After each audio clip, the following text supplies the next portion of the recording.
ஆனால் ஒரு உயர்ந்த நோக்கத்தை கொண்டு அதை நிறைவேற்றுவதற்காக தொடர்ந்து செயல்படுகிற முயற்சி தான் வரலாற்றில் பிற்காலத்தில் வருகிற மக்கள் படிக்கிற வரலாறாக மாறுகிறது என்கிறான் மாமேதை மார்.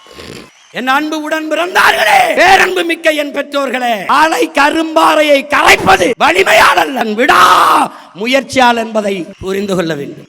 என்னை தோற்கடித்து நீ தோற்று போவாய். கடைசியாக நான் வென்று முடிப்பேன்.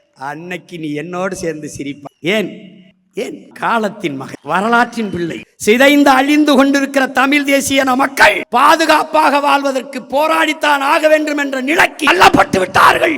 இந்த வரலாற்றின் பேரடைப்பில் இருந்து, பெரும் பணியில் இருந்து தமிழ் இளம் தலைமுறையினர் விலகிச் செல்ல முடியாது என்கிறார் எங்கள் உயிர் தலைவர். யாரும் இல்லை, எனக்கு நான், உனக்கு நீ, நமக்கு நான். நம்முடைய உணவை நாமே எடுத்து உண்பது போல, நம்முடைய மூச்சு காற்றை நாமே சுவாசிப்பது போல, நமது உரிமையை, நமது விடுதலையை நாமே போராடி பெறுவது. அதை நிறுவி காட்டினான் நம்முடைய தலைவன். எந்த ராணுவத்திடம் படை உதவி கேட்கல. சொந்த நாட்டு மக்களை, தன் இனத்தின் மக்களையே ராணுவமாக கட்டி போராடி எவனையும் சார்ந்தில்லை. ஏன் விடுதலை என் கையில். நமக்கு ஏன் விடுதலை தேவைப்படுகிறது?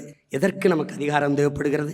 எதற்காக நமது முன்னவர்கள் போராடினார்கள்? நமது மாவீரர்கள் எதற்கு இத்தனை ஆயிரம் பேர் உயிரை கொடுத்தார்கள்? உரிமை பெற்று நம் இனம் பெருமையோடு வாழ வேண்டும் என்பதற்காகத்தான். அவர்கள் உயிர் இல்லை நம்மோடு, ஆனால் கனவு இருக்கிறது நம் கையோடு. அந்த கனவை நிறைவேற்ற வேண்டும் என்ற துடிப்பும் தவிப்பும் விரியும் நம் ஒவ்வொருவருக்குள்ளும் இருக்க வேண்டும். ஒவ்வொரு முறையும் நாம் ஏற்றுகிற அந்த ஈகை சுடர் என்பது நம் நெஞ்சுக்குள் அணையாமல் எரிந்து கொண்டே இருக்க வேண்டும். அந்த நெருப்பை அடுத்த தலைமுறைக்கு அணைய விடாமல் பாதுகாத்து கடத்த வேண்டும். ஒற்றை மகன் இத்தனை பேரை உணர்வு சூடேற்றி உசிப்பவில்லையா? இன்னைக்கு எத்தனை ஆயிரம் பேரர்கள், எவ்வளவு ஆழ்ந்த செறிந்த கருத்து செறிவோடு மக்களை உசுப்பக்கூடிய பேராற்றல் கொண்ட பேச்சாளர்கள், கருத்தாளர்கள் நம் பிள்ளைகள் எத்தனை பேர்.